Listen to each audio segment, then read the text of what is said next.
हमें an दे रखा है और एक पावर सीरीज बनाई गई है an की टर्म से an x raise to the power n और इस पावर सीरीज का हमें रेडियस ऑफ कन्वर्जेंस फाइंड करना है। यहाँ पर an को जो है 2 पार्ट में रिज़ॉल्व किया गया है, जब n आपका प्राइम है और जब n आपका प्राइम नहीं है।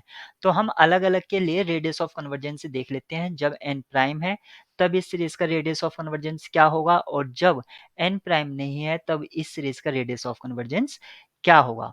और फिर हम उस रेडियस ऑफ कन्वर्जेंस का मिन वैल्यू लेंगे। मिन इसलिए लेंगे क्योंकि अगर कोई चीज़ मिनिमम के लिए ट्रू है तो वो उसकी एक्सीड वैल्यू के लिए भी ट्रू होगी ही। फॉर एग्जांपल मान लेते हैं रेडियस ऑफ कन्वर्जेंस ये 3 है और यहाँ पर हम मान लेते हैं रेडियस ऑफ कन्वर्जेंस 4 है। तो होल सीरीज जो है वो 3 के अराउंड तो कन्वर्ज होगी ही। हम इन वाले पॉइंट के लिए नहीं कह सकते कि हाँ यहाँ पर सीरीज कन्वर्ज करेगी या नहीं करेगी। तो हम चेक करते हैं।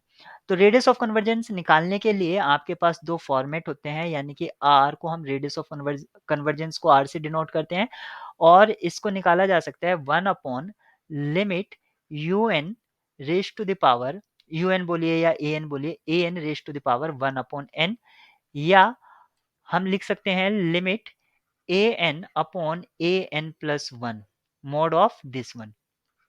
इसका मोड वैल्यू और इसका भी मोड वैल्यू, क्योंकि रेडियस है तो रेडियस ऑफ कन्वर्जेंस हमेशा मोड वैल्यू में लेते हैं। इन दो तरह से हम निकाल सकते हैं रेडियस ऑफ कन्वर्जेंस को। अब हम यहाँ पर पहले केस कंसीडर कर रहे हैं जब आपका n एक प्राइम है। अगर n आपका प्राइम है तो रेडियस ऑफ कन्वर्जेंस को मैं इस फॉर्मेट से निकाल रहा हूँ, तो r इक्वल्स टू क्या होगा 1 upon limit 1 upon 3 raise to the power n and whole the power 1 upon n।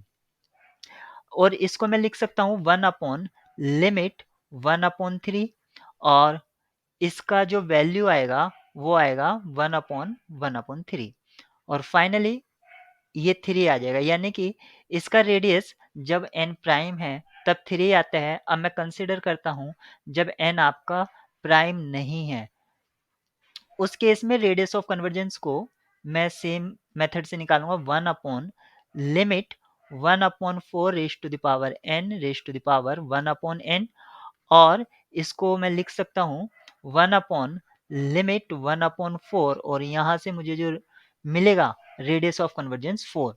तो यानी कि जो एन सीरीज है, जो पावर सीरीज है, उसका अगर मैं रेडियस ऑफ कन्वर्जेंस चेक करूं तो ये होगा मिन वैल्यू ऑफ 3,4 और 3,4 का मिन वैल्यू क्या होगा 3 होगा। यहाँ पर 3 ऑप्शन बी है तो ऑप्शन बी करेक्ट होगा।